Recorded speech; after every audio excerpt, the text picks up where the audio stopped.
ვარშავარ საკონტროლო გამტარპუნქტთან დასავლეთ უკრაინაში შინაგანი ჯარის სარდალი მოდის. ახლა ნახეთ მისი პირველი რეაქცია ქართული ტელევიზიის დანახვაზე.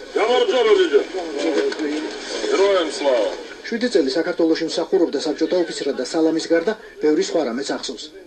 კამერის გარეშე დღესაც სიამაყით იხსენებს, როგორ მონაწილეობდნენ გამსახურდიას დამხობაში. და გახარებული უშვებს გამონაკლისს ჩვენთვის. ასე ხდება რუსთავი პირველი ტელევიზია, ვის დასავლეთ უკრაინაში შინაგანი ჯარის ყველაზე დიდ სამხედრო ნაწილში მოხვდა. საკონტროლო გამტარპუნქტთან დასავლეთ უკრაინაში შინაგანი ჯარის სარდალი მოდის. ახლა ნახეთ მისი პირველი რეაქცია ქართული ტელევიზიის დანახვაზე.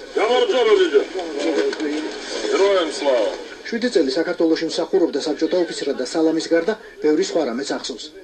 კამერის გარეშე დღესაც სიამაყით იხსენებს, როგორ მონაწილეობდნენ გამსახურდიას დამხობაში. და გახარებული უშვებს გამონაკლისს ჩვენთვის. ასე ხდება რუსთავი პირველი ტელევიზია, ვის დასავლეთ უკრაინაში შინაგანი ჯარის ყველაზე დიდ სამხედრო ნაწილში მოხვდა. კამერის გარეშე დღესაც სიამაყით იხსენებს, როგორ მონაწილეობდნენ გამსახურდიას დამხობაში. და გახარებული უშვებს გამონაკლისს ჩვენთვის. კამერის გარეშე დღესაც სიამაყით იხსენებს, როგორ მონაწილეობდნენ გამსახურდიას დამხობაში. და გახარებული უშვებს გამონაკლისს ჩვენთვის. კამერის გარეშე დღესაც სიამაყით იხსენებს, როგორ მონაწილეობდნენ გამსახურდიას დამხობაში. და გახარებული უშვებს გამონაკლისს ჩვენთვის. საკონტროლო გამტარპუნქტთან დასავლეთ უკრაინაში შინაგანი ჯარის სარდალი მოდის. ახლა ნახეთ მისი პირველი რეაქცია ქართული ტელევიზიის დანახვაზე. შვიდი წელი საქართველოში მსახურობდა საბჭოთა ოფიცრად და სალამის გარდა ბევრი სხვა რამეც ახსოვს. კამერის გარეშე დღესაც სიამაყით იხსენებს, როგორ მონაწილეობდნენ გამსახურდიას დამხობაში. და გახარებული უშვებს გამონაკლისს ჩვენთვის. ასე ხდება რუსთავი პირველი ტელევიზია, ვის დასავლეთ უკრაინაში შინაგანი ჯარის ყველაზე დიდ სამხედრო ნაწილში მოხვდა.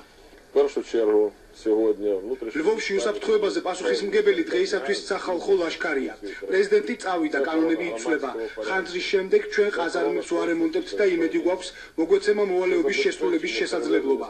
ყველა სხვა ნაწილი, რომელიც მექვემდებარება, საშტატო რეჟიმში მუშაობს. ჩვენთან ყაზარმა და საწყობი დაიწვა იარაღითა და საბრძოლო მასალით, ყველაფერი დანარჩენი გადარჩა.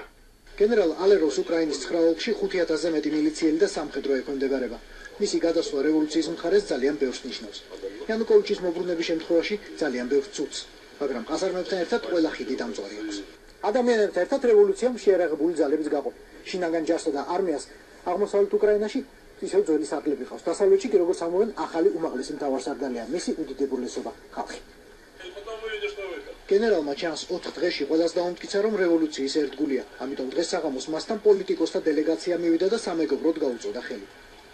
არც ჩვენ მოგწონს მდგომარეობა, როდესაც სამხედროებს ჩვენი კონტროლი სჭირდებათ. სახელმწიფო მოქმედი უნდა იყოს. გვაქვს სტრატეგიული მარაგის საწყობები და შევძლებთ ამ ნაწილის მომარაგებას იარაღითა და საბრძოლო მასალით. ოლქს ამ ნაწილის მოქმედება სჭირდება და უნდა დავეხმაროთ. ხვალიდან ბლოკადა მოიხსნება და შინაგანი ჯარი ამოქმედდება. ლვოვის ნაწილის შტურმისას მილიციელებმა 2000-ზე მეტი მხოლოდ ავტომატი გაანადგურეს, შემთხვევით ადამიანებს რომ არ ჩავარდნოდათ ხელთ. რადგან ადგილობრივი ხელისუფლება ამ დანაკლისის სწრაფ დაზღაურებას აპირებს, ესე იგი ცალკე აღებულ ლვოვის ოლქში მაინც რევოლუცია შედგა და ვითარებას უკვე ახალი ძალა აკონტროლებს.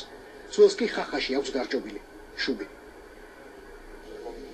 რევოლუციის პირველივე დღიდან, ანუ იმ დღიდან, როდესაც ადამიანები ქუჩებში გამოვიდნენ, ძალიან ბევრი ამ ქვეყანაში, მაგრამ განსაკუთრებით ამ ქვეყნის აღმოსავლეთ მეზობელი, ჩვენთვის ჩრდილოეთი მეზობელი, საუბრობს იმაზე, რომ ქვეყანა შეიძლება ან აუცილებლად გაიხლიჩება. ეს ყველაფერი ყველაზე მეტად სწორედ აქ დასავლეთ უკრაინაში არ უნდათ იმ ადამიანებს, რომლებიც საკუთარ თავს ყოველთვის მიიჩნევდნენ ერთიანი უკრაინული სხეულის, ერთიანი უკრაინული სახელმწიფოს საფუძველს, მაგრამ ფაქტი ერთია, იმ სამი სისხლიანი თვის შემდეგ, რომელიც მთელმა უკრაინამ გამოიარა, ძველ იანუკოვიჩის უკრაინაში აღ დასავლეთ უკრაინა უბრალოდ ვეღარ იცხოვრებს. მეგობრებო, ერმა როდესაც უპატრონოდ დაიგულა ჩვენი მამული, ვერაგულად შემოგვესია.